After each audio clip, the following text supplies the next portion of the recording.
Holy moly, I was not expecting this. Red Hat has just acquired CoreOS. This is incredible because CoreOS is one of the most innovative company when it comes to container ecosystem.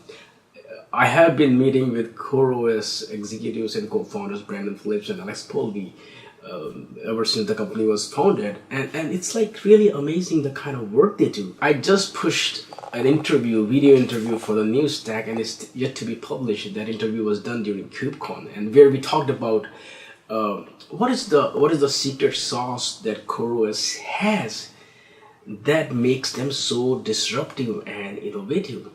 I think that's kind of the secret sauce of the company, is just regularly being a couple of years ahead of the curve. I mean, we called Kubernetes in July of 2015, and now we're sitting at the end of 2017, and every major cloud provider is cooperating around this technology. And that's unprecedented. Like, besides virtual machines, what have all the major cloud providers agreed upon? Nothing, except this, really.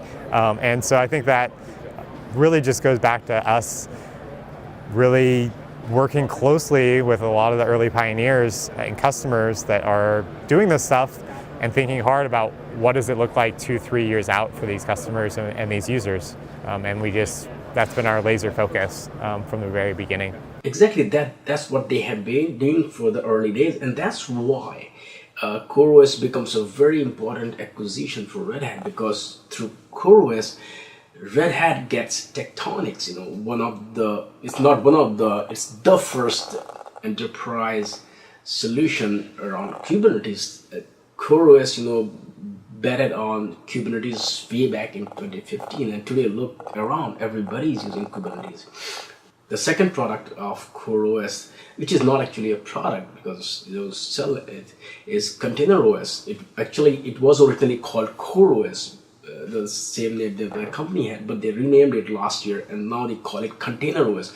ContainerOS is something that changed the entire distributor system landscape. If you look traditionally, the approach server admins have is don't fix it if it's not broken, and once you get the system up and running, you don't touch it. But ContainerOS changed that. It introduced the whole idea of atomic updates, where the whole system is updating all the time, and that's what kind of created the foundation for TFiR, or Google's infrastructure for everyone else.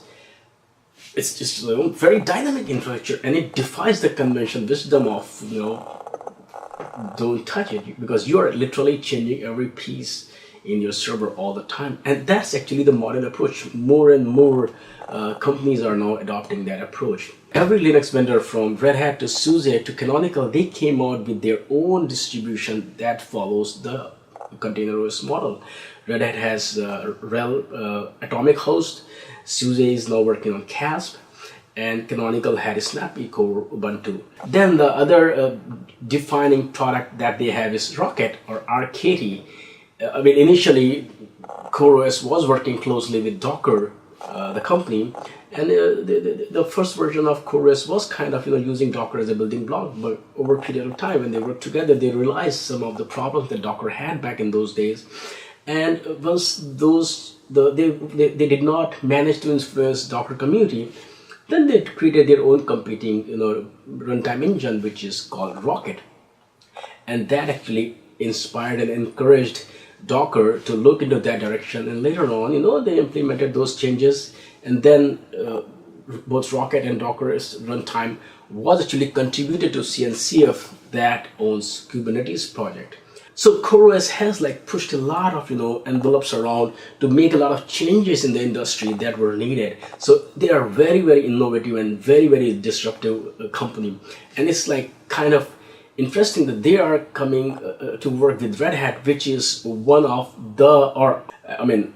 I am not biased, so I always consider Red Hat and SUSE to be the most influential Linux companies there, who are investing a lot of resources in developing all those open source technologies that are being used by almost everybody else. So it's really great to see CoreOS joining the Red Hat family, because through CoreOS, Red Hat gets all those talents and all those innovation and all that disruptive talent pool.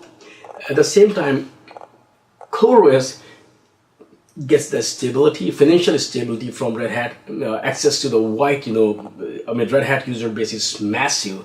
So I think it works for both companies, and they have already been working on Kubernetes. If you look at Kubernetes, Red Hat and CoreOS have been the biggest or one of the biggest contributors to the project. So their engineering teams were already working together. Of course, marketing team may be competing, but now it's going to change. So I think it's great news for the entire Kubernetes ecosystem. And it will be even more exciting what these two companies bring together.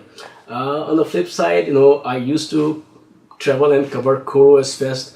There won't be any CoreOS Fest anymore, but I'll be going to Red Hat Summit, so I'm sure that I'll get to see Brandon and Alex there, and it will be exciting to see what they are planning now as they are part of the Red Hat family. So that was a quick update from today. See you in the next news item. Bye for now.